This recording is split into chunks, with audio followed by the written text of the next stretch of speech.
आपल्या सर्वांना माहितीच आहे की रविवार दिनांक 27 नोव्हेंबर रोजी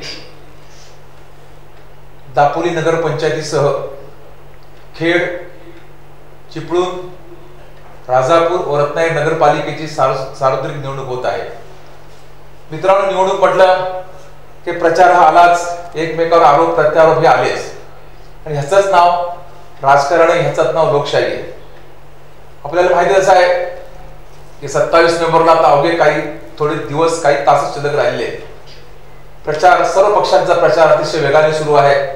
प्रत्येक जण आपापल्या उमेदवारांना विजयी करा म्हणून आवाहन करीत आहे. प्रत्येक पक्षाचे प्रमुख नेते या रत्ननगरीमध्ये येऊन मतदारांना आश्वासने देऊन आम्हाला विजयी करा असे आवाहन करीत आहे.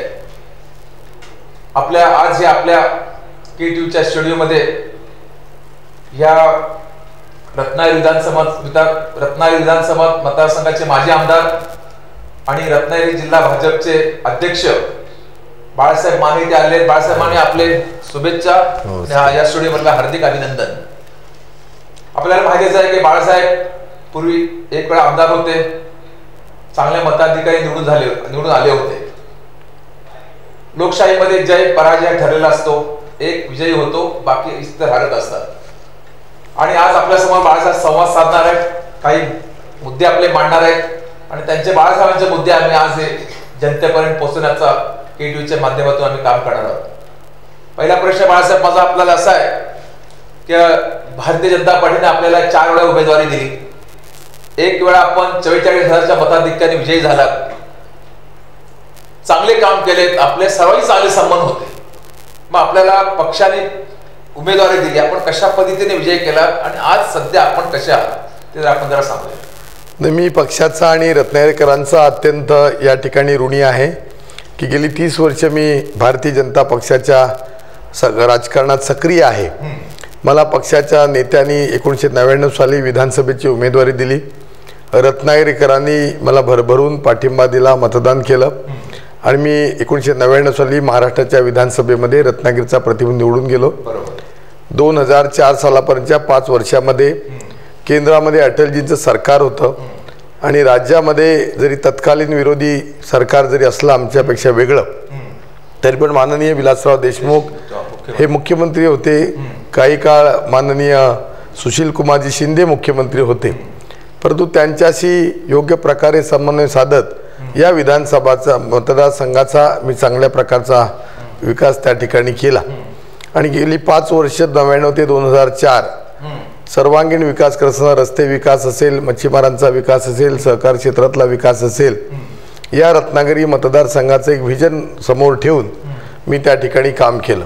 बाळासाहेब, आपण तेव्हा भाजपमध्ये होता आणि सत्ता काँग्रेस आघाडीची होती, पण आपले विलासराव देशमुख, सुशीलकुमार शिंदे सर्वांवर संबंध कसे काय, आपण हे सगळं कसं काय ऍडजस्टमेंट करायचं? नाही, प्रामुख्यानं काय असतं, एकदा का आमदार हा विधानसभेमध्ये निवडून गेला की त्यानंतर सत्ताधारी असो अगर विरोधी पक्षात असो, आपण विविध संसदीय आयुध ही त्या लोकप्रतिनिधीला घटनेप्रमाणे दिलेली असतात. मग लक्षवेधी सूचना असतील, कपात सूचना असतील, प्रश्न असेल, अर्थसंकल्पावरच्या चर्चा असतील, स्थगन प्रस्ताव असेल, विरोधी पक्षाला सुद्धा काही अधिकार दिलेले आहेत. आणि त्यामुळं जो विधानसभा सदस्य या संसदीय आयुधाचा योग्य प्रकारे उपयोग करून आपल्या मतदारसंघाचे जे प्रश्न आहेत हे प्रश्न चांगल्या पद्धतीनं जर त्या विधानसभेमध्ये मांडत असेल तर स्वाभाविकपणाने विविध खात्यांच्या मंत्र्यांना हे लक्षात येतं, माननीय मुख्यमंत्र्यांच्या हे लक्षात येतं की संबंधित विधानसभा सदस्य हा योग्य प्रकारे प्रश्न मांडत असून त्या ठिकाणी या सगळ्या संसदीय आयोगाचा उपयोग करून आपल्या मतदारसंघासाठी निधी आणण्याकरता, विकास करण्यासाठी सत्ताधारी पक्षाला कोंडीत पकडून त्यांना चांगल्या प्रकारे जी काही विकास कामे ती करून घेऊ शकतो. आणि अशा परिस्थितीत मग थोडंसं असा जो संसदीय कामकाजामध्ये हुशार असलेला किंवा जो तत्पर असलेला आमदार आहे त्याला स्वाभाविकपणानं सरकार थोडंसं झुकतं माप देतं की त्याला कारण असं आहे की अधिवेशनामध्ये सरकारचा नेहमी कल असतो की प्रश्न कमी यावेत, चर्चा कमी व्हाव्यात आणि सरकारच्या विरोधात विरोधी पक्षानं जास्त काही बोलू नये अशा प्रकारचं त्या ठिकाणी वातावरण असतं. त्यामुळे अशा प्रकारे जो परिपूर्ण चांगला फायदा हो नक्की घेतला. काय तालुक्यामध्ये आपण विकास काम केले तर सांगू शकता? नाही, प्रामुख्यानं विशेष करून रस्ते विकासाची जी कामं आहेत, आज आपण बघितलं पावस पासून आडविऱ्यापर्यंत महाकालीला जाणारा जो थेट रस्ता आहे, पूर्णगडच्या पुलाचं अपूर्ण राहिलं काम जे होतं 95 ते 99 साली ते आपण पूर्ण करून घेतलं. आणि त्यानंतर हा आरे वारे बीच जो आहे गणपतीपुळा जाणारा शॉर्टकट आहे त्याचं आपण काम करून घेतलं. राई भातगाव पुलाचं सुद्धा जे अर्धवट काम होतं नितीन गडकरी साहेबांनी त्याचं भूमिपूजन केलं होतं. त्यावेळेला ती 14 कोटी रुपये किंमत होती, परंतु पुढच्या 5 वर्षात ते काम आपण पूर्ण करून घेतलं. रत्नागिरीमध्ये आज जर आपण बघितलं माळ नाक्यावरती सुसज्ज असं पंचतारांकित शासकीय विश्रामगृह आहे, ते सुद्धा माझ्या काळामध्ये झालं. त्याचबरोबर गणपतीपुळेला आपण केलं तर मंदिराच्या शेजारी एक जुनं त्या ठिकाणी विश्रामगृह शासनाचं होतं, त्याचं नूतनीकरण त्या ठिकाणी आम्ही करून घेतलं. आणि या व्यतिरिक्त विशेष करून छोटे मोठे ह्याची जी बंधाऱ्याची कामं आहेत, जलसिंचनाची कामं आहेत किंवा मृदसंधारणाची कामं आहेत, फलोदनाच्या संदर्भातल्या विविध योजना होत्या, मच्छीमारांच्या योजना होत्या, जेटी होत्या, या आपण करण्याचं काम केलं. आणि मिरकरवाडा मच्छीमार बंदराचा जो अनेक वर्षाचा प्रश्न प्रलंबित आहे तो प्रश्न मार्गी लावण्याकरता सुद्धा विधानसभेमध्ये चर्चा केली. मत्स्य विज्ञान विद्यापीठ व्हावं म्हणून मी त्या ठिकाणी अशासकीय विधेयक मांडलं.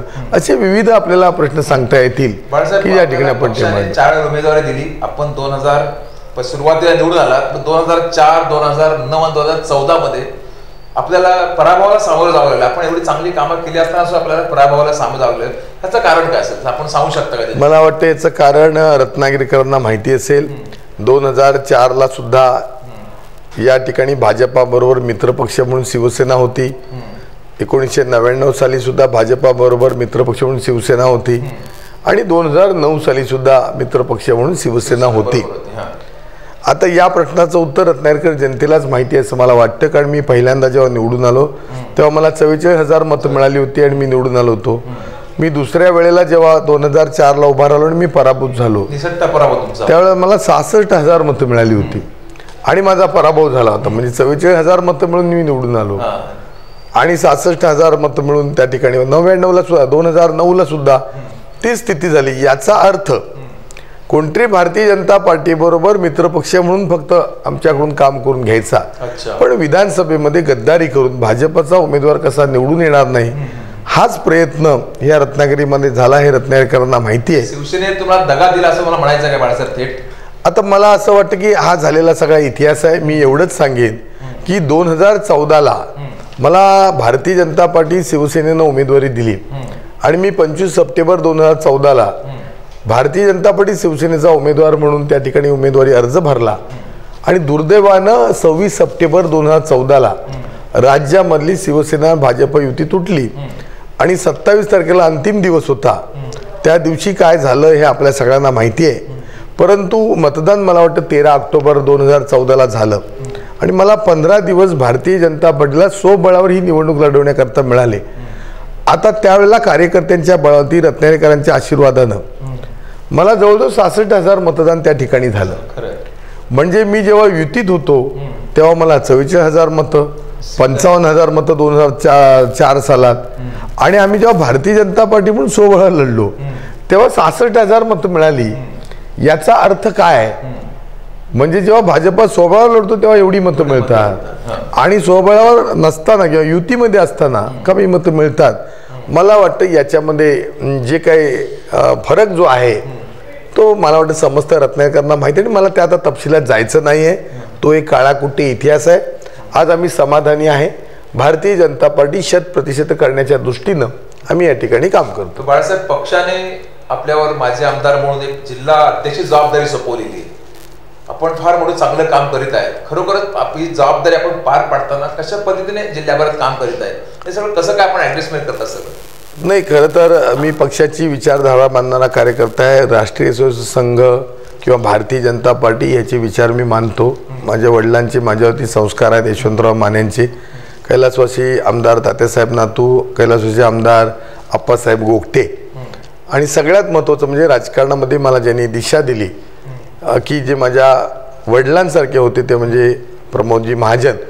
कैलासवासी प्रमोद महाजन आणि गोपीनाथ मुंडे या दोघांनीही राजकारणामध्ये मला चांगल्या प्रकारचं बळ दिलं.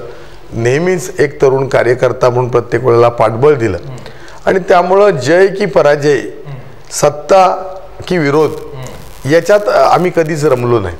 आम्ही एका भारतीय जनता पार्टीच्या राष्ट्रसंघाच्या विचारसरणीतून तयार झालेला मी कार्यकर्ता असल्यामुळं आयुष्यभर आपल्याला भारतीय जनता पार्टीशी इमान राहायचं आहे हे मला माझ्या या सगळ्या नेत्यांनी शिकवलं किंवा ते माझ्यावर संस्कार केले. त्याचबरोबर ही भारत माता किंवा हा देश, हा महाराष्ट्र, कोकण, रत्नागिरी ही आपली आहे आणि या मातीसाठी आपण काहीतरी केलं पाहिजे आणि ते एका पक्षामध्ये राहून प्रामाणिकपणानं, इमानदारीनं, कदाचित काही वेळेला आपल्या मनासारख्या गोष्टी पक्षामध्ये घडत नाहीत, आपल्यावर सुद्धा कदाचित थोडा बहुत अन्याय होतो असं आपल्याला वाटतं, पण अशा वेळेला जी विचारधारा घेऊन आम्ही चाललोय आणि अंतिम ध्येय जे लक्ष्य आम्हाला गाठायचं आहे, जी भारतीय जनता पार्टीची विचारधारा आहे. पंडित दीनदयाळ उपाध्याय भारतीय जनता पार्टीचे जे संस्थापक अध्यक्ष होते. आज पंडित दीनदयाळ उपाध्याय यांचं जन्मशताब्दी वर्ष संपूर्ण देशभर नरेंद्र मोदींच्या नेतृत्वाखाली, देवेंद्र फडणवीसांच्या नेतृत्वाखाली आम्ही साजरं करतोय आणि गरीब कल्याण वर्ष म्हणून आम्ही वर्ष साजरं करतोय. त्यामुळे तो झोपडीतला सर्वसामान्य माणूस जो आज विकासापासून दूर आहे त्याच्यासाठी भारतीय जनता पार्टीच्या माध्यमातून आपल्याला काहीतरी करायचं आहे हे मिशन घेऊन आम्ही या ठिकाणी काम करतोय आणि त्यामुळं प्रामाणिकपणानं मी भारतीय जनता पार्टी भविष्यामध्ये सुद्धा वाढवण्याचा प्रयत्न करतो. बाळासाहेब, आपण प्रदेशचे योग अध्यक्ष म्हणून काम केलं आहे, त्याच्यानंतर एवढे पराभव पचवून असं सगळ्यांना वाटतं होतं रत्नागिरीकरांना बाळासाहेबांना चांगले लाल दिव्याचं महामंडळ मिळणार की आपण MLC व्हाल, एवढं सगळं करून आपण निष्ठा आणि प्रामाणिकपणे भाजपमध्ये काम करताय, ह्या मागचं राज काय खरं म्हणजे? नाही, खरं तर याच्या मागचं जे रहस्य आहे ते म्हणजे माझ्यावर घडलेले राष्ट्रीय संघाचे आणि भारतीय जनता पार्टीचे संस्कार आहेत. अच्छा. माझ्या वडिलांनी घडवलेले माझे संस्कार. त्यांनी मला जीवनात एकच मंत्र दिला होता की आज आपण ज्या पक्षामध्ये आहोत आयुष्यभर त्या पक्षामध्ये राहायचं. डॉक्टर जयश्याम केळकर असतील माजी नगराध्यक्ष किंवा माझ्यापूर्वी जे आमदार होते शिवाजीराव गोताळ किंवा आता वयोवृद्ध झालेले आमचे जनुभाऊ काळे आहेत, त्याचबरोबर बापूसाहेब केतकर आहेत, या सगळ्या मंडळींनी आम्हाला कायम पक्षनिष्ठा शिकवल्या आणि त्यामुळं जरी काही चढ उतार जरी झाले तरी पण आम्ही भारतीय जनता पार्टीशी प्रामाणिक आम्ही आयुष्यभर राहणार आहोत. आज जिल्हा अध्यक्ष म्हणून माझ्यावरती जी जबाबदारी आहे, आपण म्हणताय ते खरं आहे, मी महाराष्ट्र प्रदेश भारतीय जनता युवा मोर्चाचा अध्यक्ष होतो. माननीय नितीनजी गडकरी त्यावेळेला अध्यक्ष होते. त्यावेळेला मी काम चांगल्या प्रकारे महाराष्ट्रामध्ये युवकांच्या संघटनेचं केलं. पण खरं तर मी 1986 राजकारणात आलो तेव्हा जिल्हा युवा मोर्चाचा पण मी अध्यक्ष होतो आणि मी कधीच भारतीय जनता पार्टीच्या बेसिक जबाबदाऱ्या घेतल्या नव्हत्या. मी एकदम युवा मोर्चामध्ये जिल्हा आणि राज्यस्तरावरती अशा प्रकारचं काम केलं आणि त्यामुळे ते काम करत असताना भारतीय जनता पार्टीचं जिल्ह्यातलं बेसिक काम माझ्यावरती आज पडलं, याची मला अत्यंत आनंद आहे की ही जबाबदारी मला मिळाली. खरं तर अलिमियाजी, जर आपण विचार केला तर या 25 वर्षाच्या युतीच्या आमच्या सगळ्या तसं म्हटलं तर राजकीय संसारामध्ये भारतीय जनता पार्टीचं नुकसान झालं. मी फार आपला वेळ घेणार नाही, परंतु मी 86 साली जेव्हा महाविद्यालयात शिक्षण पूर्ण केलं आणि मी राजकारणामध्ये भाजपच्या युवा मोर्चाच्या कामात आलो त्यावेळेला नुकतंच माझ्या वडिलांचं निधन झालं होतं. पण कैलासवासी तात्यासाहेब नातू हे आमदार होते, त्यांनी मला राजकारणात घडवलं, वाढवलं. 93 साली तात्यासाहेब नातू त्या ठिकाणी निधन झालं. पण 90 साली आम्ही तत्कालीन राजकीय परिस्थितीमध्ये प्रमोदजी महाजन असतील सगळ्या नेत्यांनी महाराष्ट्रामध्ये काँग्रेसला सत्तेबाहेर ठेवावं म्हणून मताचं विभाजन होऊ नये म्हणून त्या ठिकाणी भाजप आणि शिवसेना अशा प्रकारची युती केली. 25 वर्ष ही युती महाराष्ट्रामध्ये अभेद्य राहिली. जिल्ह्यामध्ये भारतीय जनता पार्टीनं प्रत्येक वेळेला प्रामाणिकपणानं युतीचं म्हणून काम केलं. मग अनंतराव गीते खासदार असू देत, सुरेश प्रभू त्या ठिकाणी खासदार असू देत, विविध निवडणुकीच्या किंवा आता विनायक राऊत 2014 सालच्या मे महिन्यापर्यंत आपली युती होती. प्रामाणिकपणानं आपण भारतीय जनता पार्टीच्या सगळ्या कार्यकर्त्यांनी काम केलं आणि त्यामुळे भारतीय जनता पार्टीनं कधीच कुठं बेईमानी केली नाही.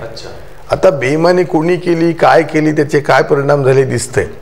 आणि मग माझ्या असं लक्षात आलं की 2014च्या ऑक्टोबरमध्ये ज्यावेळेला शिवसेना भारतीय जनता पार्टी दुर्दैवानं युती झाली नाही, त्याची कदाचित राजकीय बळी गुहागरमध्ये विनय नातू असतील, रत्नागिरीमध्ये मी असेल, पण महाराष्ट्रामध्ये भारतीय जनता पार्टीचे 123 आमदार निवडून आले.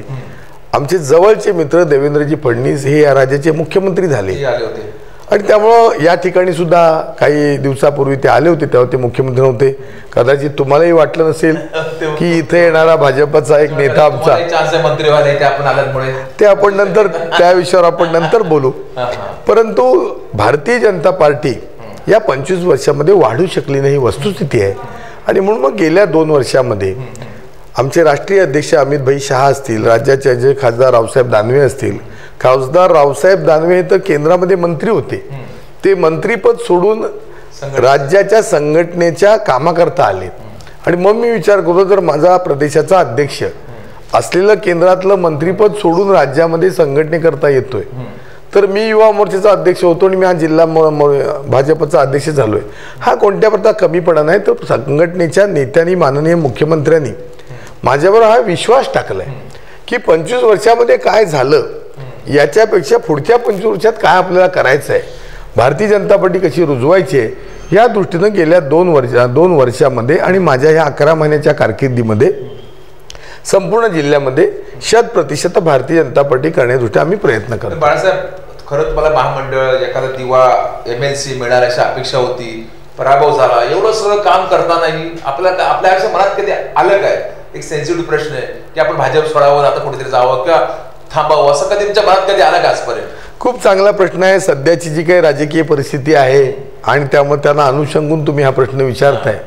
पण पार्टी विथ द डिफरन्स हे जे काही म्हटलेलं आहे भारतीय जनता पार्टीच्या बाबतीतलं, तेच सूत्र या ठिकाणी आहे की ज्या संस्कारानं मी या ठिकाणी घडलोय आणि त्या अंतिम आमचं ध्येय जे काय आहे, हे सामान्य माणसाचा विकास सत्तेच्या भाजपच्या माध्यमातूनच झाला पाहिजे किंवा राष्ट्रीय संघाच्या विचाराच्या माध्यमातून झाला पाहिजे किंवा स्वर्गीय पंडित दीनदयाळ उपाध्याय यांनी जी आम्हाला विचारधारा दिली, एकात्म मानव दर्शन ही त्यांची फिलॉसॉफी आहे, एक तत्वज्ञान आहे. बाकीचे जे राजकीय पक्ष आहेत ते कौटुंबिक नेतृत्वाच्या आधारावर उभे राहिलेले पक्ष आहेत आणि भारतीय जनता पार्टी हा असा एकमेव पक्ष आहे तो विचारावर आहे, तो कुठल्या घराण्यावर तो अवलंबून नाही. आणि तेव्हा माझ्या मनामध्ये मुळात सांगणे असा कधी विचार आला नाही.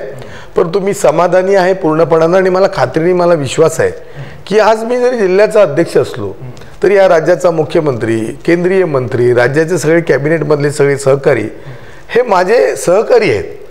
काही 2-4 सिनियर मंत्री जर सोडल्यास गेली 25 वर्ष मी हातामध्ये हातात काम करून घेतोय. स्वाभाविक हे शल्य आहे, तुमचं आहे, रत्नागिरीकरांचं आहे की काही मी निवडून यायला पाहिजे होतो, मी आलो सुद्धा जसा झालो असतो. परंतु मी पूर्ण समाधानी आहे आणि त्यामुळे राज्याच्या मुख्यमंत्र्यांच्या माध्यमातून विकास आपण करतोय. 63 कोटी रुपये पाणी योजनेला आणले, करोडो रुपये आपण आणले. आपल्याला संधी मिळावी आमची इच्छा आहे. दुसरा आता महत्त्वाचा प्रश्न, 27 नोव्हेंबरला निवडणूक आहे जिल्ह्याभरामध्ये. टोटल 107 जागा आहेत नगरसेवक पदाच्या आणि 5 नगराध्यक्ष पदाच्या. आपला एक भारतीय जनता पार्टी एक मोठा विचारांचा पक्ष आहे, एक मोठा राजकीय पक्ष आहे. आपण सर्व उमेदवार उभे केलेत की निम्मे केलेत की कसे काय केलेत? ह्या दापोली नगरपंचायत, खेड, चिपळूण, राजापूर, रत्नागिरी. खरं तर अनेक राजकीय पक्षाच्या नेत्यांनी भुवया उंचावल्या होत्या की आज भारतीय जनता पार्टीची युती बाळमानीनं तोडलेली आहे आणि त्यामुळे आता असं होईल तसं होईल, भारतीय जनता पार्टीला उमेदवार मिळणार नाहीत. परंतु वास्तविकता काही युती अशा प्रकारची बी तोडली अशातला भाग नाही आहे. 2014च्या ऑक्टोबरमध्ये जे काय महाराष्ट्राच्या विधानसभेच्या वेळेला राजकारण घडलं तेच आज चालू आहे. ते सत्तेमध्ये जे कोण आलेत ते देवेंद्र फडणवीसांच्या शपथविधीच्या वेळेला सत्तेमध्ये आले नव्हते. हाही रत्नागिरीकरांनी एक विषय समजून घेतला पाहिजे की आज महाराष्ट्राच्या देवेंद्र फडणवीस यांच्या मंत्रिमंडळात जे कोण मंत्री सहकारी पक्षांचे तुम्हाला दिसत आहेत, हे 31 ऑक्टोबर 2014 या दिवशी वानखेडे स्टेडियम मध्ये जो शपथविधी झाला तिथं महाराष्ट्रातली, मुंबईतली तमाम जनता साक्षीदार होती. त्यावेळेला जे आज काही आहेत सत्तेचा लाभ घेऊन भाजपच्या विरोधात बोलतायत, हे सत्तेत त्या दिवशी शपथविधीला आले नव्हते. खरं तर त्यावेळेला यायला पाहिजे होतं. शिवसेना होती त्यावेळेला. खरं तर शिवसेनेनं त्यावेळेला यायला पाहिजे होतं. परंतु त्यांची नेहमीची जी काही बार्गेनिंगची पॉलिटिक्स असतं, आम्हाला हे मंत्रिपद पाहिजे, आम्हाला ते मंत्रिपद पाहिजे, हे काही यावेळेला त्याला जमलं नाही. कारण भाजपचे 123 खणखणीत होते आणि अनेक काही अपक्ष जे आमदार होते निवडून आलेले, काही छोट्या पक्षाचे आमदार निवडून होते, त्या सगळ्यांनी ठरवलं होतं दिल्लीचं नरेंद्र मोदींचं सरकार आहे तर राज्यात सुद्धा भाजपचं म्हणजे देवेंद्र फडणवीस नेतृत्वाखाली सरकार असलं पाहिजे. त्यामुळे त्या लोकांचा पाठिंबा असल्यामुळं त्या ठिकाणी शपथविधी झाला आणि नंतर काही पक्षांना असं लक्षात आलं की आता काय आपल्याला सत्तेशिवाय काही शानपण नाही आणि त्यामुळे सत्तेत सहभागी व्हावे हे खरं तर नंतर आलेत. पण मला वाटतं जर सुरुवातीला शपथविधीला देवेंद्र फडणवीसांबरोबर आले असते तर महाराष्ट्राला अधिक एक चांगलं चित्र दिसलं असतं असं मला वाटतं. बरं बाळासाहेब, आपण हे प्रचाराची पद्धत तुमची कशी आहे? म्हणतो की दापोलीपासून रत्नागिरी पण आपण जिल्हाध्यक्ष असल्यामुळे 107 उमेदवार किती उभे केले ह्या नगरपालिका निवडणुकीत? तर त्यामुळे तोच विषय मगाशी मी सांगत होतो की साधारणपणे दापोली नगरपंचायत, खेड परिषद आणि राजापूर नगर परिषद 17 उमेदवार त्या ठिकाणी नगरसेवकांचे आहेत. 17×51. चिपळूणला त्या ठिकाणी 26 उमेदवार नगरसेवकांच्या जागा आहेत आणि रत्नागिरीला 30 आहेत. यांची सगळ्यांची जर आपण बेरीज पाहिली तर 107 अशा प्रकारच्या नगरसेवकांपर्यंत जागा आहेत. त्याच्यामध्ये 50% आरक्षण महिलांना आहे, काही अनुसूचित जाती जमातीच्या मतदार लोकांना आहे. भारतीय जनता पार्टीने मी अभिमानाने सांगेन कार्यकर्त्यांच्या बळावरती आज 102 ठिकाणी उमेदवार उभे केलेले आहेत आणि 4 नगराध्यक्षाचे उमेदवार उभे केले. राजापूरला आमचे रवींद्र बावधनकर आहेत, या ठिकाणी महेंद्र मयेकर विद्यमान नगराध्यक्ष आहेत. चिपळूणला सौभाग्यवती सुरेखा खेराडे ज्या 5 वर्ष नगरसेविका होत्या त्या भाजपच्या उमेदवार आहेत. खेडला आमचे ॲडव्होकेट मिलिंद जाडकर आहेत. म्हणजे 4 नगराध्यक्ष पदाचे उमेदवार आणि 102 नगरसेवक पदाचे उमेदवार असे जवळजवळ 106 उमेदवार आज भारतीय जनता पार्टीच्या कमळ निशासाठी उभे आहेत. पण निवडणुकीची तुमची पद्धत कशी? नेते कोण कोण येऊन गेले ह्या प्रचारामध्ये सगळ्या? नाही, आम्ही एकतर या ठिकाणी नेत्या येतच असतात, परंतु गेले 10-11 महिने भारतीय जनता पार्टीच्या माध्यमातून बूथ स्तरावरचं संघटन आम्ही अधिक वाढवलं की जे राष्ट्रीय अध्यक्ष अमित भाई शाह यांना अपेक्षित आहे की प्रत्येक बूथमध्ये भारतीय जनता पार्टीचे कार्यकर्ते तयार झाले पाहिजेत की जे 25 वर्षामध्ये गेल्या झाले नव्हते. परंतु कार्यकर्ते आणि माझे सहकारी पदाधिकारी यांनी त्या ठिकाणी आम्ही बूथ कमिट्या तयार केलेल्या आहेत. गेले 10-11 महिन्यामध्ये त्याप्रमाणे सामान्य माणसाच्या काही समस्या आहेत त्या घेऊन त्या ठिकाणचं नियोजन करतोय आणि मग आमचे राज्यातले जे मंत्री आहेत विविध खात्यांचे ते येत आहेत. कालच विनोद तावडे साहेबांचा या ठिकाणी दौरा होता, आमदार प्रवीण दरेकर आहेत त्यांचा दौरा होता. गेल्या 20 तारखेला रविवारी या राज्याचे मुख्यमंत्री देवेंद्रजी फडणवीस आले होते. आपण त्या ठिकाणी व्हिडिओ कॉन्फरन्सिंगद्वारे सर्व जिल्ह्यामधल्या या 4 नगर परिषदा आणि 1 नगरपंचायत या ठिकाणी जनतेला त्याचं थेट प्रक्षेपण केलं. खरं तर या तंत्रज्ञानाचा उपयोग करून आपण यूट्यूबच्या माध्यमातून, इंटरनेटच्या माध्यमातून लिंक देऊन जगभरातील लोकांनी त्या ठिकाणी तो प्रचार आमचा पाहिलेला आहे आणि त्यामुळे जे आमचे सर्व उमेदवार आहेत यांना आम्ही सांगितले थेट संपर्क मतदाराशी साधून मतदाराच्या मनामध्ये भारतीय जनता पार्टीचा विचार रुजवून जर दिल्लीमध्ये नरेंद्र मोदीचं सरकार आहे, जर राज्यामध्ये देवेंद्र फडणवीस सरकार आहे आणि आपल्या शहराचा जर विकास व्हायचा झाला तर स्वाभाविकपणानं सत्ताधारी पक्षच त्या विकासाचं नियोजन करू शकतो. एका विचारांचीच माणसं हवी हे आम्ही आमच्या उमेदवारांना आणि कार्यकर्त्यांना मतदारांना समजून सांगून शेवटपर्यंत त्याचं परिवर्तन करून त्याचं मतामध्ये रूपांतर करणं अशा प्रकारची थेट 1 to 1 ज्याला डायरेक्ट टू होम आपण म्हणतो DTH सेवा थेट संपर्क आमचे उमेदवार आणि आमचे कार्यकर्ते त्या ठिकाणी करतात. प्रतिसाद कसा मिळत आहे निवडणुकीच्या प्रचारामध्ये? भाजपला प्रतिसाद कसा मिळत आहे? केंद्रात राज्यात तुम्ही सत्ता असता. मी खरोखर प्रामाणिकपणे सांगतो की अत्यंत चांगला प्रतिसाद जनतेमधून येतोय. अर्थात मी प्रामाणिकपणानं मान्य करेन की ह्या देशाचे आदरणीय पंतप्रधान नरेंद्रजी मोदी यांनी जे काही धोरणं आखली आहेत विकासाची आणि भारत बलशाली होण्याची आणि त्याचबरोबर त्यांच्या पावलावर पाऊल ठेवून देवेंद्रजी फडणवीस जे गेल्या 2 वर्षामध्ये एक पारदर्शक, भ्रष्टाचार मुक्त आणि गुड गव्हर्नन्स अशा प्रकारचं जे काही काम करतायत आणि त्यामुळे स्वाभाविकपणे देशातली, महाराष्ट्रातली, कोकणातली आणि रत्नागिरीतली जनता अशा सकारात्मक भूमिकेत आहे की आम्हाला भारतीय जनता पार्टीची सत्ता आपल्या आपल्या नगरपालिकेमध्ये किंवा नगर परिषदेमध्ये किंवा नगर आली पाहिजे या भूमिकेतून त्या ठिकाणी मतदारांमध्ये अत्यंत चांगला उत्साह आहे. आणि मुख्यमंत्री जर राज्याचा या ठिकाणी येतोय, मुख्यमंत्री स्वतः सांगतात, आश्वासन देत आहेत की रत्नागिरीसह ज्या सगळ्या नगर परिषदा आणि नगरपंचायती ज्या निवडणुका आहेत ह्या मी राज्याचा मुख्यमंत्र्याबरोबर नगरविकास मंत्री म्हणून आहे आणि त्यांनी हमी घेतली. मला वाटते जनता याच्यावरती खुश आहे आणि त्यामुळे ती आम्हाला या येत्या 27 तारखेला कमळ निशाणती बटन दाबून मतदान करेल. आपण जिल्हाध्यक्षालयापासून मुख्यमंत्री देवेंद्र फडणवीस रत्नागिरी शहरामध्ये 4 वेळा आले. दत्तक घेतली रत्नागिरी मुख्यमंत्र्यांनी आणि त्याचा काय फायदा? आपल्याला जास्त प्रेम दिसते त्यांचं? नाही, हे खरं आहे, त्यांचं माझ्यावरती प्रेम आहे, त्याला कारणंही तशीच आहेत. आम्ही देवेंद्रजी काय किंवा मी काय किंवा अनेक ह्या मंत्रिमंडळातले मंत्री आहेत, सुधीर भाऊ आहेत, विनोदजी तावडे आहेत, गिरीश महाजन आहेत, चंद्रशेखरजी बावनकुळे आहेत, म्हणजे जी नावं घेता येतील फक्त एकनाथराव खडसे आणि गिरीश बापट आणि हरिभाऊ बागडे ही आमची सिनियर असलेली मंडळी आहेत. पण यांनीच आम्हाला सगळ्यांना राजकारणात आणलं आणि त्यामुळे आम्ही चांगले जीवाभावाचे मित्र आहोत. आम्ही जी काही कामं केली युवा मोर्चाच्या माध्यमातून असतील किंवा भाजपच्या माध्यमातून, त्यावेळेला आम्हाला कधीच असं वाटलं नव्हतं की अशी सत्ता येईल, असं सरकार येईल, देवेंद्रजी मुख्यमंत्री होतील. तेव्हा एक जीवाभावाचं आमच्यात नातं आहे. मुख्यमंत्री किंवा आमदार, जिल्ह्याचा अध्यक्ष हे वेगळं आहे आणि भारतीय जनता पार्टीचं हेच वैशिष्ट्य आहे. मला असं वाटतं की साधारणपणे इथं कोण नेता होत नाही, तर आपण एकमेकाचे सहकारी असतो आणि त्यामुळं देवेंद्रजींचं रत्नागिरीत विशेष प्रेम आहे. माझी त्यांची अत्यंत चांगल्या प्रकारची मैत्री आहे आणि विकासासाठी जे जे आम्ही या जिल्ह्यामध्ये गेल्या 2 वर्षामध्ये त्यांना सांगितलं ते दिलं आणि मला विश्वास आहे भविष्यामध्ये सुद्धा ते या ठिकाणी देणार आहेत. आणि जेव्हा मुख्यमंत्री नव्हते, आमदार होते किंवा पक्षाचे पदाधिकारी होते, त्यावेळेला सुद्धा देवेंद्रजी या जिल्ह्यात अनेक वेळा आलेत. माझ्या व्यतिरिक्त अनेक असे पदाधिकारी किंवा रत्नागिरीतले कार्यकर्ते आहेत की ज्यांचा थेट संबंध देवेंद्रजींशी आहे आणि त्यामुळे एक आपुलकीची भावना आणि एक आपुलकीचं नातं आहे. त्याचा फायदा रत्नागिरीच्या विकासाकरता नक्की होणार आहे. बाळासाहेब, तुमच्यावर एक सेनेतर्फे असा खासदार विनायक राऊत यांनी मध्यंतरी आरोप केला होता की बाळासाहेब मानेंच्या हट्टापायीच जिल्ह्यात कोणत्याही निवडणुकीत येऊ शकले नाही विधानसभेपासून आतापर्यंत, असा त्यांनी थेट तुमचा आरोप केलाय.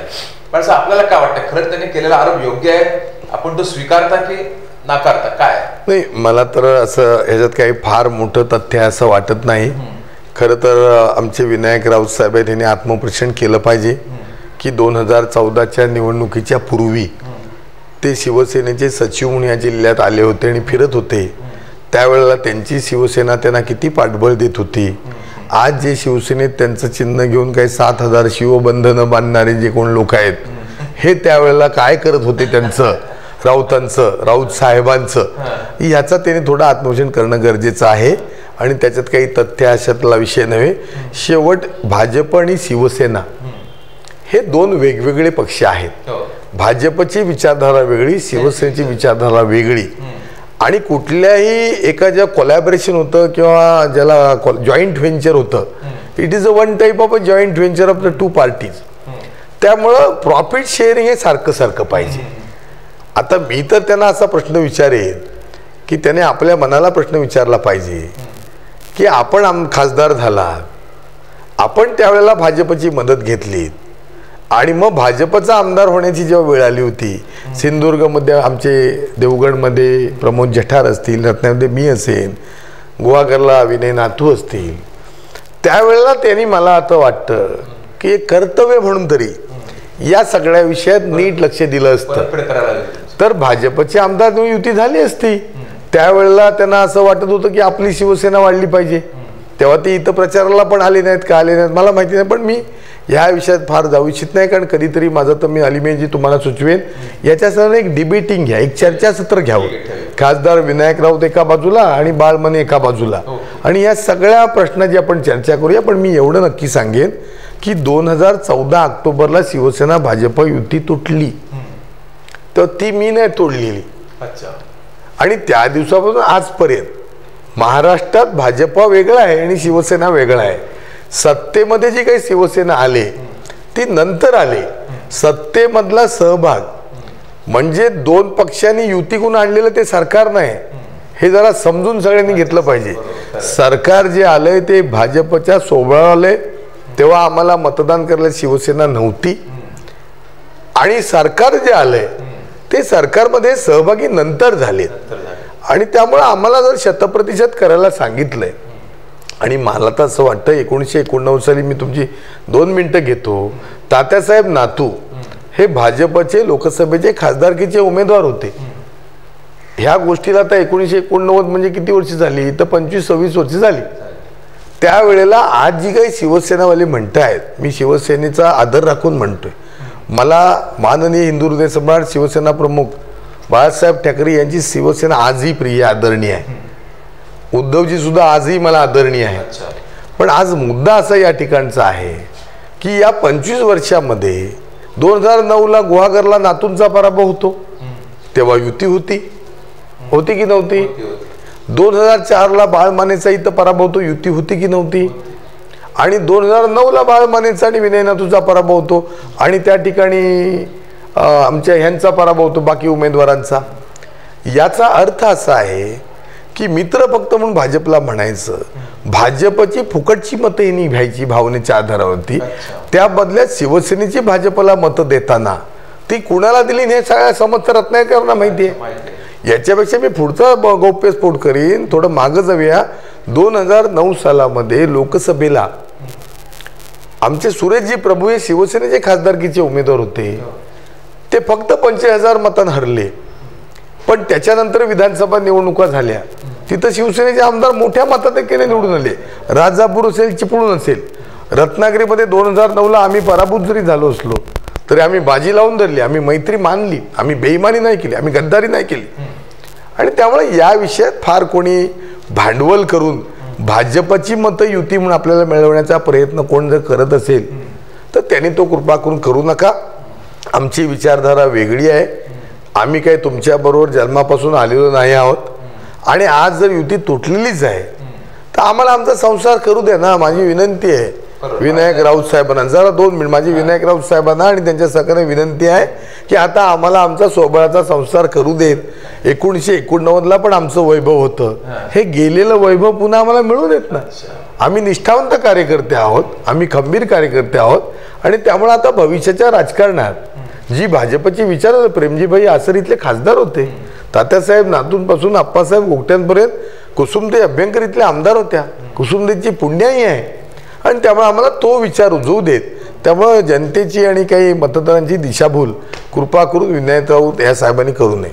बाळासाहेब, केंद्रात आणि राज्यात शिवसेना सत्तेत आहे, त्यांचे मंत्री असताना एक दिवस ते असं सोडत नाही की भाजप टीका करतात.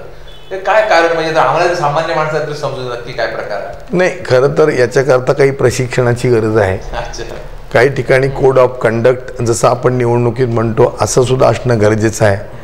पण आज थोडीशी माझ्या मताप्रमाणे एक या सरकार चालवत असताना काय भान असलं पाहिजे याच्याकरता काही वडीलधाऱ्या माणसांनी काही गोष्टी सांगणं गरजेचे आहेत. आज स्वर्गीय प्रमोद महाजन, आज प्रमोद महाजन हयात नाही आहेत, ती ही भूमिका करत होते. आता मला वाटतं आदरणीय नरेंद्रजी मोदी साहेबांना हाच सगळा विचार करून सांगावं लागतंय. कारण परवाचं संसदेमध्ये जर आपण भारतीय जनता पार्टीच्या पार्लमेंटरी बैठकीमध्ये NDAचे जे घटक पक्षाचे खासदार आहेत त्यांना हे सगळं समजावून सांगितलंय.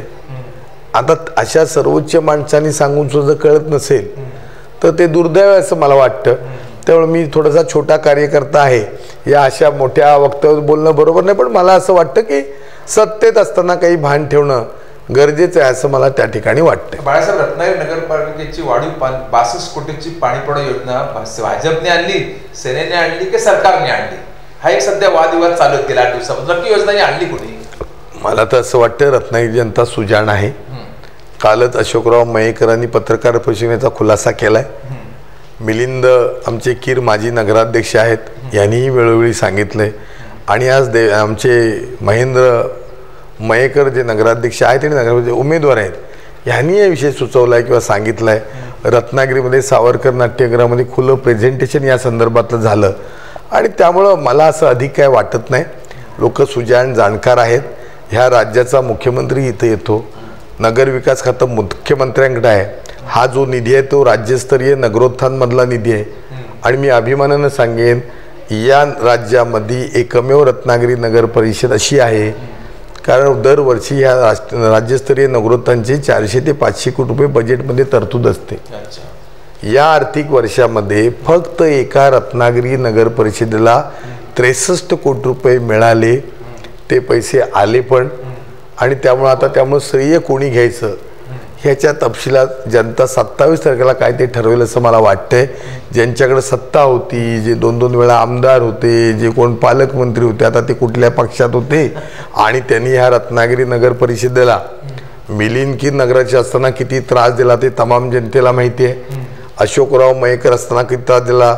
आमचे मधू घोसाळे हे त्या ठिकाणी काही काळ नगराध्यक्ष होते.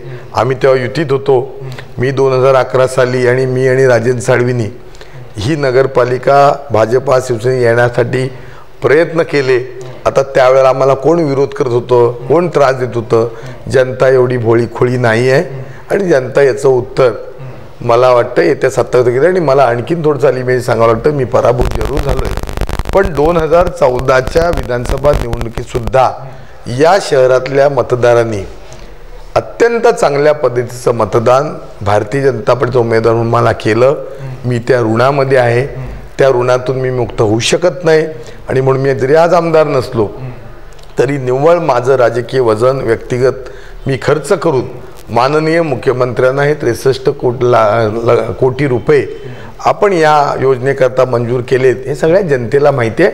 आणि त्यापूर्वीसुद्धा आम्ही जो 1,60,00,000 रुपये अशोकराव मयेकर असताना एलिव्हेटेड रिझर्व्हायर म्हणजे ESR ज्याला म्हणतो, सलोह उंच ज्या टाक्या एक सहकार नगरमध्ये आम्ही केली, तिचं आता काही दिवसातच साठवण्याला सुरुवात होईल. म्हणजे सहकार नगरपासून दाते कॉलनीपर्यंतचा पॉवर हाऊसपर्यंतचा जो परिसर आहे याला पाणी आत्ता मिळणार आहे प्रेशरने. आता आचारसंहितेमुळे ते थांबलंय. ज्या दिवशी आचारसंहिता संपेल त्या दिवशी मला वाटतं मारुती मंदिरपासून नाचण्या मंदिरापर्यंतचा जो परिसर आहे याला त्या 5,000 लिटरच्या टाकी ज्या दिवशी पाणी मिळेल त्या दिवशी आमच्या 63 कोटीच्या पाणी योजनेची सुद्धा वाट लोकांना पाहायला वेळ लागणार नाही. प्रेशरनी पाणी येणार. आठवडा बाजारजवळ जी 70 लाखाची पाणी योजने टाकी आपण बांधतोय, जी अशोकराव मयेकर असताना मी भूमिपूजन केली, तीही येत्या 1-2 महिन्यात त्याचं पाणी योजनाचं म्हणजे बांधकाम पूर्ण होईल. खरं तर त्या ठेकेदाराला कोणी अडवलं, कोणी घाबरवलं, उशिरा काम कर, ह्याचं श्रेय भाजपला मिळू नये हे सुद्धा लोकांना माहिती आहे. कोण तो जागीरदार म्हणून कॉन्ट्रॅक्टर आहे, खरं तर काम केव्हाच पूर्ण व्हायला होतं, पण त्याला धमकावण्यात येतं, मग तुला मी मेरीटाईम बोर्डाची कामं रद्द करेन, तुला मी इकडची कामं देणार नाही. म्हणजे अति गतीनं जर त्या दोन्ही टाक्या झाल्या असत्या तर 6 महिन्यापूर्वी रत्नागिरीकरांना म्हणजे आठवडा बाजार परिसर म्हणजे पार अगदी आपल्या 80 फुटी हायवे पासून ते ह्या रामाच्या आळीच्या नाक्यापर्यंत प्रेशरनी पाणी गेलं असतं. म्हणजे ॲटोमॅटिकली ह्या 2 टाक्या जर झाल्या असत्या तर आत्ता पाण्याचा प्रश्नापैकी 50% पाण्याचा प्रश्न सॉल्व्ह झाला असता. आणि त्यामुळं जनता त्याच्यामध्ये जागरूक आहे. आणि मला वाटतं जे काय भाजपच्या आमच्या सगळ्या विविध नगराध्यक्षांनी किंवा कार्यकर्त्यांनी काम केलेलं आहे ते जनतेला माहिती आहे. बाळासाहेब, पूर्वी मुस्लिम समाज हा काँग्रेसमध्येच असायचा असं बोललं जायचं, काँग्रेसची वोट बँक म्हणून. आता हल्ली मुस्लिम समाज सेनेमध्ये आहे, भाजपमध्ये, सर्व पक्षांमध्ये. नेमका भाजपमध्ये मुस्लिम समाज कुठे आहे? खूप चांगला प्रश्न अलीमेजी आहे. मला तसं वाटतं की तुम्ही पहिलं भाजपमध्ये आलात तर अधिक मुस्लिम समाज त्या ठिकाणी होईल, म्हणून माझं तुम्हाला या ठिकाणी वेलकम आहे जिल्ह्याचा अध्यक्ष म्हणून. पण मी आता तुम्हाला अभिमानानं असं सांगेन की कार्यकर्त्यांच्या सहकार्याने आमचे केदार साठे जिल्ह्याचे माझे सरचिटणीस आहेत. 17 जागा नगर पंचायतीच्या त्या ठिकाणी आहेत. त्यातले 5 उमेदवार हे मुस्लिम समाजाचे आहेत. त्यातल्या 3 मुस्लिम भगिनी आहेत आमच्या. आणि मी तुम्हाला सांगतो दापोली नगरपंचायती म्हणजे 2/3 नगरसेवक भाजपचे निवडून आमचा नगरसेवक होणार आणि आमच्या मुस्लिम भगिनी मुस्लिम बांधव पण निवडून येणार. खेडमध्ये सुद्धा आमचे 2 मुस्लिम बांधव, एक भगिनी आणि एक बंधू आमचे त्या ठिकाणी उभे आहेत. चिपळूणमध्ये सुद्धा आम्ही हा प्रयत्न करत होतो पण तो थोडासा आम्हाला त्या ठिकाणी वेळ झाला, पण आम्हाला ते मतदान करतील. रत्नागिरीमध्ये सुद्धा 4 उमेदवार हे मुस्लिम समाजात आमचे बाबा मिया त्या ठिकाणी आमचे मच्छीमार संघाचे जे अध्यक्ष आहेत ते उमेदवार आहेत. दुसऱ्या आमच्या भगिनी आहेत. राजिवड्यामध्ये सुद्धा फरजाना दाव त्या ठिकाणी आमचे उमेदवार आहेत. शबाब खान आमचे कोकणनगरला आहेत. आणि राजापूरला सुद्धा एक आमचे ॲडव्होकेट मुस्लिम भगिनी आहेत. त्या जवळ 13 उमेदवार हे भारतीय जनता पार्टीकडे स्वखुशीनं मुस्लिम चांगले उभे राहिले. आम्ही कोणालाही जबरदस्ती केली नव्हती की आमची उमेदवारी घ्या म्हणून. याचा अर्थ असा आहे की मुस्लिम समाजामध्ये चांगल्या प्रकारचं परिवर्तन होते. त्याला कारण गेल्या 2 वर्षातली मोदी साहेबांची कामगिरी, सौदी अरेबियातला सर्वोच्च पुरस्कार ह्या देशाचा पंतप्रधानांना मिळतो आणि त्यामुळे स्वाभाविकपणे ह्या जगातल्या मुस्लिम बांधवांना हे कळतंय की तो त्या पाकिस्तानचा नवाज शरीफला दिला नाही, ते देऊ शकले असते. पण सौदी अरेबियाचे जे शेख आहेत, जे राजे आहेत, ते आज जगामध्ये व्यापार उद्यम करत आहेत. त्यांना आज कळलंय जग जवळ आलंय आणि कुठेही शत्रुत्वाच्या भावनेपेक्षा मैत्रीच्या नात्यानं जर आपण जग जवळ आणलं तर सगळ्यांचाच विकास होणार आहे. अनेक मुद्दे सांगता येतील. त्या ठिकाणी वॉर होत असताना मला वाटतं त्या आखाती देशामध्ये आमच्या सुषमा स्वराजना ट्विट केलं लोकांनी आणि त्या ठिकाणी तिथे योग्य प्रकारची सुविधा भारत सरकारच्या मदतीनं दिली गेली. तिथले नागरिक होते अडकलेले, त्यांना आणलंय. किंवा आज सुद्धा जे अनिवासी भारतीय आहेत त्याच्यामध्ये सुद्धा मुस्लिम बांधव मोठ्या प्रमाणात आहेत आणि त्यांना कळलंय की भारत बदलतोय आणि जी मोदी साहेबांची जी पॉलिसी आहे ती आज देशाच्या आणि सगळ्यांच्या विकासाकरता उपयोगी आहे. आणि आज ते रत्नागिरीमध्ये पण आले. आमचे हाजी हैदर आझम सुद्धा प्रचारात माझे मुंबईचे अध्यक्ष मित्रांचे गेल्या वेळेला पण आले होते आणि त्यावेळेला एक चांगल्या प्रकारचं मतपरिवर्तन आज मुस्लिम समाजामध्ये होतंय आणि आज मुस्लिम समाज भाजपच्या पाठीमागे येतोय. मच्छीमारांच्या हितासाठी भाजपचे काय धोरण आहे? आज मिरकवाडा बंदर आहे, मांडवी बंदर आहे, बिर्या बंदर, अनेक बंदर जिल्ह्याभरातली आज, त्याची आज काय अवस्था आहे? अलीबाईजी तुमचं हे म्हणणं खरं आहे, पण ही जी काही मच्छीमार बंदरांचे जे प्रश्न आहेत हे गेल्या 2 वर्षातले नाहीत, अनेक वर्षाचे. तर मला तर असं वाटतं मी 99ला आमदार होण्यापूर्वी शिवाजीराव कोताड आमदार होते आणि तेव्हा 95 ते 99 सरकार भाजप शिवसेनेचं होतं आणि आता आलंय. हा जर कार वगळला तर राज्यामध्ये असलेलं काँग्रेस आणि राष्ट्रवादी काँग्रेस किंवा अन्य पक्षाच्या सरकारनी ह्या मच्छीमारांच्या आणि मुस्लिमांच्या प्रश्नाकडे कधीच पाहिलं नाही म्हणून हे प्रश्न प्रलंबित आहेत. पण मी जबाबदारीने सांगतो तुम्हाला मी की या मिरकरवाड्यामध्ये ह्या जो दुसरा टप्पा होणार ह्याचं नुसतं राजकारण केलं गेलं, मतं घेतली गेली, परंतु भाजपचं सरकार आल्यानंतर सुद्धा 1 वर्ष या मिरकरवाड्याच्या दुसऱ्या टप्प्याला निधी मिळू शकला नव्हता. मच्छीमार बांधव किंवा आमच्या विविध संघटना मच्छीमारांच्या आहेत यांची आमची चर्चा झाली. आम्ही नाताभाऊ खडसेंकडे गेलो, ते मत्स्यव्यवसाय मंत्री होते, सुधीर भाऊंकडे मी स्वतः गेलो आणि गेल्या डिसेंबरमध्ये अर्थसंकल्पीय तरतूद आम्ही केली 9 कोटी रुपये ह्या 74 कोटीच्या बंदरासाठी. मच्छीमारांमध्ये 75% पैसे केंद्र सरकार देणार, 25% राज्य सरकार देणार. ह्यापूर्वी अनेक जण राज्यमंत्री होते, कोण 12 खात्याचे मंत्री होते, कोण 13 खात्याचे मंत्री होते, परंतु त्यांनीही तरतूद करू शकले नाहीत. आता ते असं म्हणतात की हे आम्ही रुजत घातलं होतं, पण रुजत घातलेलं लवकर उगवून दे ना. आम्ही जर हे 1 वर्षात उगवलं तर तुम्ही 10-12 वर्ष झाली तुम्हाला आमदार झाल्यास, मग ते कुठल्या पक्षातून आमदार झाले आमदार झाले, मग हे प्रश्न सुटायला हवे होते. आम्ही विरोधी पक्षाचे आमदार होतो तेव्हा पण आम्ही हे तर सत्तेतले आमदार, बरं हे कसं पण झालं तरी 10 गोंगली काय घी मे तशी 10 वर्षापूर्वी, पण हे आमदार होते, ते सत्तेत होते, हे आज आमदार झाले, हे पण सहयोगी सत्तेत आहेत. म्हणजे हे काय कधी विरोधी पक्षात आमदार झालेच नाही ते, पण करायला पाहिजे ना, त्याच्याकरता कळायला पाहिजे ना आणि आपलं ऐकलं पाहिजे वर कोणीतरी. आणि त्यामुळे या मच्छीमार बंदराचे 74 कोटीचा दुसरा टप्पा आम्ही मंजूर केला आहे. भाजपच्या सरकारने काम चालू आहे, ठेकेदार तिथं काम करतोय. त्या व्यतिरिक्त सुद्धा जे प्रश्न आहेत, आता परसीन मच्छीमारीचा प्रश्न आहे, त्याच्यामध्ये पारंपरिक मच्छीमार, परसीन मच्छीमार अशी मतभिन्नता आहे. सिंधुदुर्गमध्ये वेगळा विषय आहे, रत्नागिरीमध्ये वेगळा विषय आहे, रायगडमध्ये वेगळा विषय आहे, मुंबईमध्ये वेगळा विषय आहे. परवाच आम्ही मुख्यमंत्र्यांना हा विषय कानावरती घातला आहे. मुख्यमंत्र्यांनी सकारात्मक भूमिका केली. मच्छीमार जे परसीन मच्छीमार बांधव आहेत ते सुद्धा त्या ठिकाणी माननीय मुख्यमंत्र्यांना भेटलेले आहेत आणि मुख्यमंत्र्यांनी त्या ठिकाणी सकारात्मक भूमिका घेतली. आणि हे जे मच्छीमारांचे अर्धवट राहिलेले प्रश्न आहेत, विशेष करून मासेमारीचे, ते पण आपण लवकर सोडवणार. शेवटचे 2 प्रश्न आपल्याला आता संपवायचा, आपल्याला बऱ्याच वेळ झालेला आहे. केंद्रामध्ये आपले नितीनजी गडकरी आहेत, रस्ते वाहतूक मंत्री, आणि आपले मित्र सुरेशजी प्रभू रेल्वे मंत्री आहेत. कोकणातून रेल्वे जाते, रस्ते, मुंबई गोवा महामार्ग, हे 2 अतिशय महत्त्वाचे प्रश्न आहेत. हे आता पुढच्या स्टेजमध्ये आहे, आपल्याला सांगूया आणि शेवटचं आवाहन करून आपली मुलाखत सांगूया. खूप आपला हा चांगला मुद्दा आहे की गेल्या 15 वर्षामध्ये ह्या मुंबई गोवा महामार्गावरती जे अपघात झाले, हजारो माणसं मृत्युमुखी पडली, हजारो माणसं कायमची अपंग झाली, परंतु संवेदना नसलेलं सरकार होतं आणि ते काहीच केलं नाही. परंतु ज्या वेळेला नितीनजी गडकरी ह्या देशाचे रस्ते विकास मंत्री झाले, वाहतूक मंत्री झाले, त्यावेळेला त्यांचा तसा रत्नागिरीशी आणि मुंबई गोवाशी काही संबंध नाही, त्यांची गाडी त्याच्यावरनं फिरत नाही. परंतु ते राज्याचे बांधकाम मंत्री असताना युतीच्या राज्यात त्यांना कोकणाच्या सर्वांगीण विकासाकरता त्यांनी खूप योगदान केले, खूप पूल केलेत, खूप रस्ते केलेत.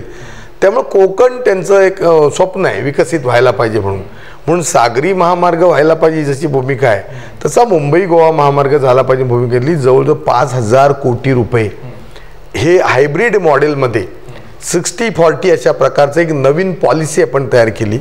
40% पैसे थेट अनुदानानं केंद्र सरकार देणार, 60% पैसे हे जो डेव्हलपर आहे किंवा जो रस्ते करणार आहे विकासक यानं उभे करायचे आहेत. आणि या जॉईंट व्हेंचरच्या माध्यमातून 4 लेन जो रस्ता मुंबई गोव्याचा आहे त्याचे एकूण 7 टप्पे आहेत. या 7 टप्प्यापैकी 5 टप्प्याची टेंडर वर्क ऑर्डर झाली. सुमारे 1 टेंडर हे साधारणपणे माझ्या मताप्रमाणे एक 250-350 किलोमीटरचं एक टेंडर आहे, 250-300 कोटी रुपयाचं, आणि ही टेंडर होऊन वर्क ऑर्डर झाली आहे. पावसामुळे काम थांबलं होतं. माझ्या मताप्रमाणे या साधारणपणे 1 डिसेंबरपासून नाही तर जास्तीत जास्त 1 जानेवारीपासून ॲक्च्युली या 4 लेन असलेला काम सुरू होईल. मी जबाबदारीनं बोलतोय की 2018च्या डिसेंबरमध्ये म्हणजे मोजून 24 महिन्यात हा 4 लेन रस्ता मुंबई गोवा पूर्ण होणार 100%. त्या व्यतिरिक्त मुंबई सागरी किनारा जो आहे कोस्टल रोड तोही मंजूर होतोय. आमचा मिऱ्या रत्नागिरी कोल्हापूर 4 लेन हायवे त्याचंही आता काम सुरू होईल 6 महिन्यामध्ये. आणि गुहागर चिपळूण बिजापूर हा सुद्धा 4 लेन झाला आहे, त्याचंही काम सुरू होईल. आपला संपर्क येत नाही, परंतु आपण पोलादपूरनं महाबळेश्वरला जातो आणि महाबळेश्वरनं आपण त्या ठिकाणी पुढे पुणे जो हायवे आहे पुणे बेंगलोर ह्या रस्त्याला मिळतो. मला वाटतं वाईजवळ तिथे त्या एक गावाचं नाव मी आता विसरलोय तिथे. हा सुद्धा रस्ता पर्यटकांसाठी 4 लेन होतोय. म्हणजे संपूर्ण आंबेनळी घाट जो आहे हे गडकरी साहेबांनी स्वप्न आहे की इथला पर्यटक सुद्धा लगेच आला पाहिजे. सुरेश प्रभू साहेबांनी सुद्धा आता रेल्वेच्या संदर्भातलं काम सुरू केलंय. रोह्यातलं काम दुपारी सुरू झालंय. पुढची टेंडर आता येतील. म्हणजे माझ्या मताने ह्या 6 महिन्यात या दुपदरीकरणाचं काम कोकण रेल्वेचं सुरू होईल. इलेक्ट्रिफिकेशनचं काम सुद्धा सुरू होईल. त्याच्याकरता अर्थसंकल्पात तरतूद करण्याची प्रक्रिया चालू आहे आणि 1-2 महिन्यात सुरू होणार आहे. आणि त्यामुळे रेल्वेची चांगल्या प्रकारची एक विकासाची ही गती वाढणार आहे. मी रेल्वेच्या सगळ्या प्रवाशांना सांगेन की सगळी स्टेशन्स ही वायफायनी सुरेश प्रभू साहेब जोडत आहेत. या पुढच्या 8 दिवसात रत्नागिरी चिपळूण हे रेल्वे स्टेशनवर सुद्धा वायफाय सुविधा सुरू होणार आहे आणि त्यामुळे त्याचीही काही अडचण आहे असं मला त्या ठिकाणी वाटत नाही. आणि सगळ्यात आनंदाची रत्नागिरीकरांची गोष्ट आहे ती महत्त्वाची आहे की रत्नागिरीला विमान वाहतूक. अनेक राजकीय नेत्यांनी अशा वल्गना यापूर्वी केल्या होत्या, ह्या दिवाळीला विमान उडू, त्या दिवाळीला विमान उडू. आता काही नेते जे सरकार पक्षात उशिरा आलेले आहेत ते पण सांगतायत, तिथे जात आहेत, आपल्या पदाचा उपयोग करून घेत आहेत, पण तो हे सगळं ढोंग आहे. मी जबाबदारीनं बोलतोय. 250 कोटी रुपये 300 कोटी रुपयाचा जो कोस्टगार्डचा जो एअरपोर्ट आहे हा भारत सरकारच्या संरक्षण मंत्र्याच्या माध्यमातून होतोय आणि त्यामुळे याचं सुद्धा श्रेय भारतीय जनता पार्टीचंच आहे.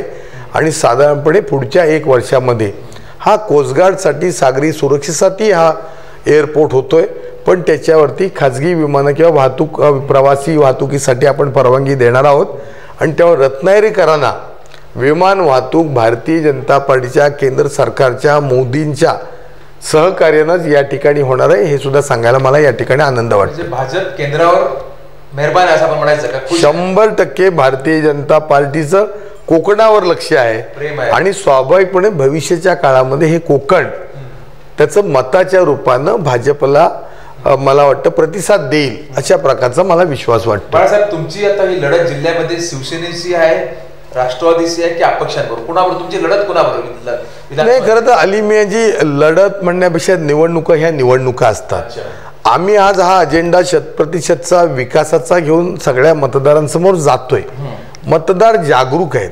2 वर्षामध्ये नरेंद्र मोदींच्या सरकारने आणि देवेंद्र फडणवीसांच्या सरकारने काय कामं केली, व्यक्तिगत विकासाची असतील, मग ती सुकन्या योजना असेल, LPG गॅसची योजना असेल, 12 रुपयाचा विमा असेल, किंवा या ठिकाणी आता 500च्या आणि 1000च्या नोटांचा म्हणजे काळा पैसा. माझं अलीमेजी मला 1 मिनिट अधिक द्या तुम्ही की खरं तर लोकसभेची निवडणूक जी झाली ती भ्रष्टाचार मुक्त आणि कालाधन या विषयात झाली. जनतेनं मोदींना त्या विषयाकरता मतदान केलं.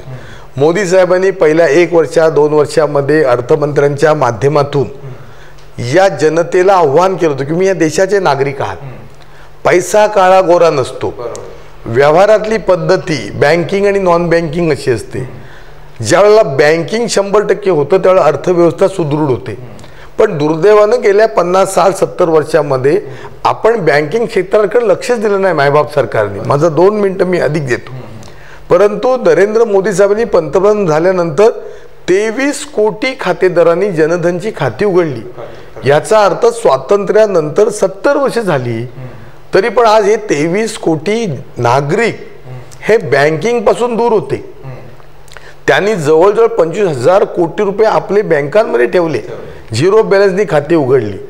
आणि त्यामुळं मधल्या काळामध्ये नरेंद्र मोदी साहेबांनी ॲम्नेस्टी स्कीम दिल्या, अभय योजना, की बाबा ठीक आहे, एखाद्यानं कर भरला नसेल, तो आमचा नागरिक आहे, तो देशाचा शत्रू नाही आहे, त्याला आव्हान केलं, विनंती केली, बाबा तुझं इन्कम टॅक्स रिटर्न भर, तुला टॅक्स हॉलिडे देतो, टॅक्सला मी कन्सेशन देतो, ॲम्नेस्टी स्कीम देतो. आत्ता परवाच्या मला वाटतं 17 काहीतरी तारखेवर 30 सप्टेंबरची पहिली एक मुदत शेवटची दिली होती आणि त्याच्यानंतर पण 15 दिवस वाढवले, ऑक्टोबर 17 पर्यंत.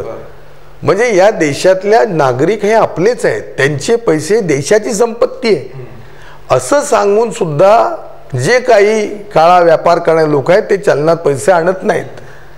आता त्या व्यतिरिक्त माझं म्हणणं आली म्हणजे आणखीन होतो, 2 वर्षानंतर सुद्धा हेच लोक असं म्हणायला लागले मोदीजींना, कहा गया काला धन, कहा गया स्विस बँक का पैसा. म्हणजे हेनेच विचारायचं. आणि मग 500ची आणि 1000ची नोट वन फाईन मॉर्निंग 8 नोव्हेंबरला जर बंद केली तर आता पोटात का दुखतं. म्हणजे एका बाजूनं तुम्हीच मोदीजींना विचारताय कहा गया काला धन, ते काला धन आले, 50 दिवसाची मुदत दिली आणि त्यामुळे सामान्य जनता आज खुश आहे असं मला वाटतं. आणि भविष्यामध्ये भारताची जी अर्थकारण आहे किंवा इकॉनॉमी आहे, भारताचा जो GDP आहे, पर कॅपिटा इन्कम आहे, हा जर वाढायचा झाला 100% बँकिंग आलं पाहिजे. जगामध्ये 70-80-90% बँकिंगचे जे देश आहेत त्यांची अर्थव्यवस्था सुदृढ झालेली आहे आणि स्वाभाविकपणे सामान्य तिथला नागरिक आहे ह्याचं दरडोई उत्पन्न वाढले, प्रत्येकाच्या हाताला काम आहे. आणि मग स्किल इंडिया, डिजिटल इंडियाच्या माध्यमातून मोदीजींना अधिक चांगल्या प्रकारचं काम आहे. जाता आली मी तुम्ही एक प्रश्न विचार, पण मी सांगेन की मोदीजींनी सबका साथ सबका विकास जे म्हटलेलं आहे, आज बँकिंगमध्ये मुस्लिम समाज सुद्धा आला पाहिजे अशा करता जर मोदीजी सगळ्यांना आव्हान करतायत, अनेक राजकीय पक्षांच्या पोटात हे दुखू लागलं की माझा मुस्लिम बांधव जर ह्या बँकिंग सेक्टरमध्ये जर आला तर अधिक देश मजबूत होणार आहे. आणि या 500 आणि 1000च्या नोटा बंद झाल्या 1000च्या, तुम्ही सांगा ह्या 12-15 दिवसामध्ये जम्मू काश्मीर आणि पश्चिम बंगाल, आसामच्या इथला जो दहशतवाद आहे थांबला. कारण मी नागरिक बंधूंना विनंती करेन, भाजपचा एक कार्यकर्ता म्हणून तुम्हाला थोडा त्रास झालाय सहन करूया, पण 500 आणि 1000 आणि 5000च्या नोटा घेऊन डोकं भडकवून पाकिस्तानी लोक, दहशतवादी लोक काश्मीरमध्ये थैमान घालत होते. म्हणजे भारताचेच पैसे घेऊन ती नोट घेऊन यायचं की एक शाळा जाळली तर 5000 रुपये, अमुक केलं तर 10,000 रुपये. आणि गरीब असलेली त्या बॉर्डरवरची जी जनता आहे, कुठल्या समाजाची हा मुद्दा नाही, त्यांच्या पोटाला भूक होती म्हणून त्यांना चुकीच्या मार्गाने जे कोण काही प्रयत्न करत होते, आज 500-1000ची नोट बंद झाल्यामुळे ते लोक येईनासे झाले. म्हणजे खरा जर निर्णय झाला आहे तो देशहिताचा निर्णय आहे आणि मला खात्री वाटते की जनता या निर्णयाबद्दल बेहद खुश आहे. शेवटचा प्रश्न आपली संपूया आपण मुलाखत. आता शेवटी निवडणूक आहे, आपण काय मतदारांना आव्हान करता, रत्नागिरी आणि जिल्हावासियांना आपण आव्हान करून आपली मुलाखत संपवूया. खरं तर अलिम्याजी हे खरं आहे, मी गेली अनेक वर्ष रत्नागिरी विधानसभा मतदारसंघापुरतंच काम करत होतो, परंतु आज जिल्ह्याचा अध्यक्ष म्हणून माझ्यावरती जबाबदारी मंडणगड पासून राजापूर 9 तालुके आणि जवळजवळ ह्या 4 नगरपालिका आणि जवळ 8-9 नगरपंचायती म्हणजे मंडणगड, गुहागर, देवरुख, लांजा हे त्याच्यात भर पडले. आणि त्यामुळं वेळ तर दिवसाचे 24 तासच आहे. मी अलिम्याजी तुम्हाला सांगतो, म्हणजे काय फार आत्मप्रौढी मी मिरवत नाही आहे. 15 जानेवारीला संक्रांतीच्या दिवशी पक्षानं देवेंद्रजींनी, रावसाहेब दानवेंनी मला जबाबदारी दिली. साधारणपणे आज 11 महिन्याचा कालावधी आज लोटला आहे. मी जवळजवळ 55,000 किलोमीटरचा प्रवास, भारतीय जनता पार्टीनं जिल्ह्याला जी मला गाडी दिली स्कॉर्पिओ, पूर्वी ती सचिन वाळकरांकडे होती, ह्या गाडीनं मी 55,000 किलोमीटरचा प्रवास केला आहे. नाईक ऑटोमोबाईल म्हणजे दर 10,000 किलोमीटर नंतर माझी गाडी सर्व्हिसिंगला जाते, तिथंही याचा पुरावा मिळेल. आणि त्यामुळे खूप चांगल्या पद्धतीचं ग्रामीण भागामध्ये सुद्धा भाजपला सपोर्ट मिळतोय. माझी फक्त रत्नागिरीच्या माझ्या मतदार बंधू भगिनींना विनंती आहे, खरं आहे मी गेल्या निवडणुकीमध्ये तुमच्या घराघरामध्ये गेलो होतो.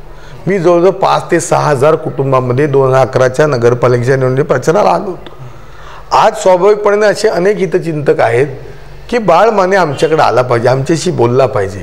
मी आपली क्षमा मागतो, यायला पाहिजे होता मला मान्य आहे, पण वेळेअभावी मी येऊ शकलो नाही. परंतु आज या KTVच्या सौजन्यानं मी मात्र आपल्या घरात नाही तर हृदयात चाललो आहे.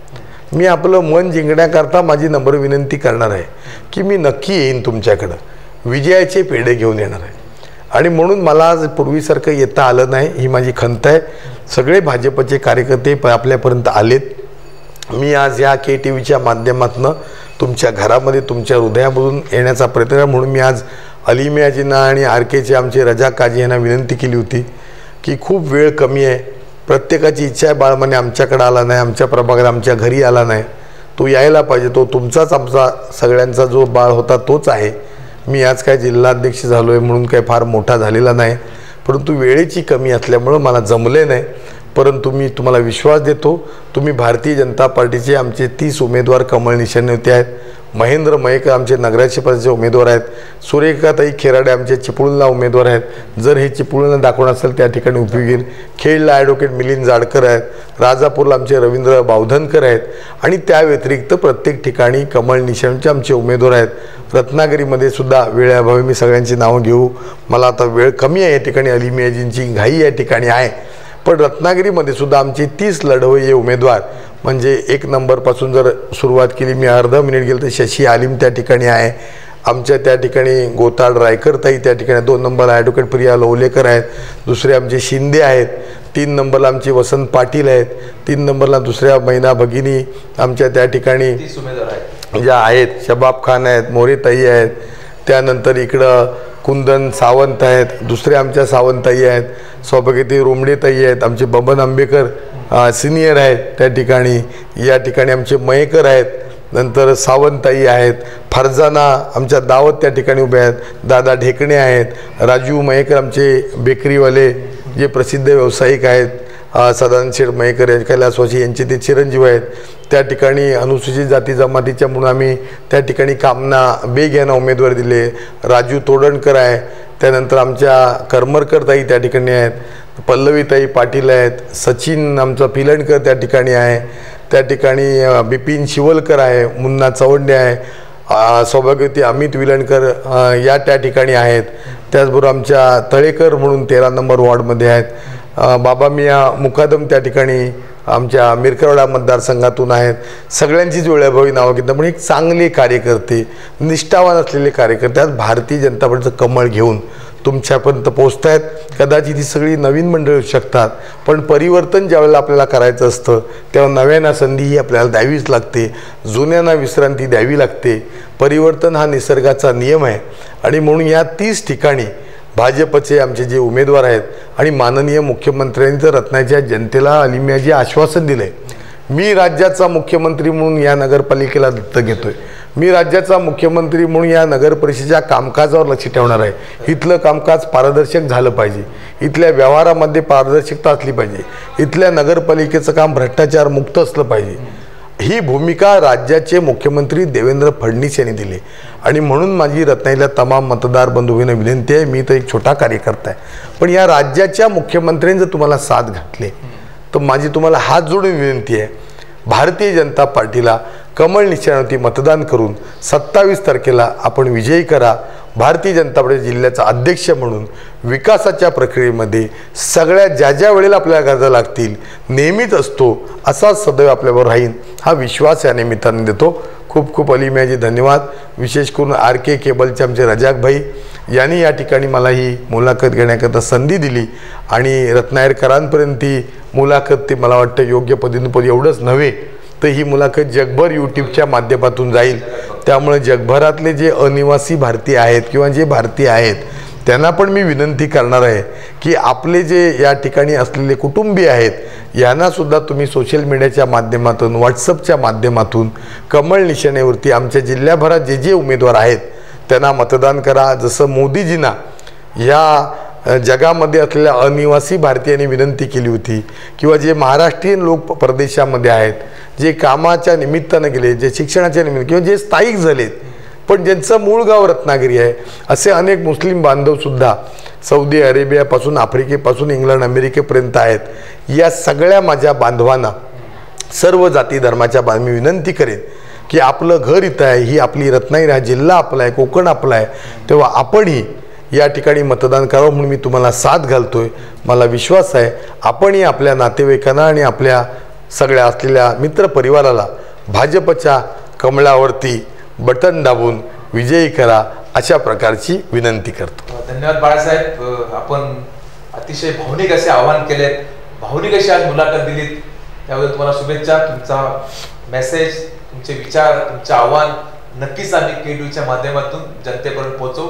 मला असं वाटतंय की रत्नागिरी शहरातील नागरिक मतदार अतिशय शुद्ध आहेत, समजदार आहेत, त्यांना शेवटी समजते कोणाला मतदान करायचं. म्हणजे सर्वांना आव्हान आहे की 27 नोव्हेंबरला आपण सर्वांनी मोठ्या प्रमाणात बाहेर पडून आपल्या आवडीच्या उमेदवारांना मतदान करून विजयी करावं. कारण मतदान हा एक पवित्र हक्क आहे. एक दिवस तुमचा असतो, 364 दिवस नेत्यांचे असतात. याचा आपण चांगला अधिकाराचा वापर करून आपण सर्वांनी सबका साथ सबका विकास आता 364 दिवस सुद्धा जनतेचे असणार आहे. ठीक आहे. असं एक पुन्हा बाळासाहेब तुम्हाला शुभेच्छा. आज या ठिकाणी आम्ही मुलाखत इथेच थांबतोय. धन्यवाद बाळासाहेब, तुम्हाला धन्यवाद.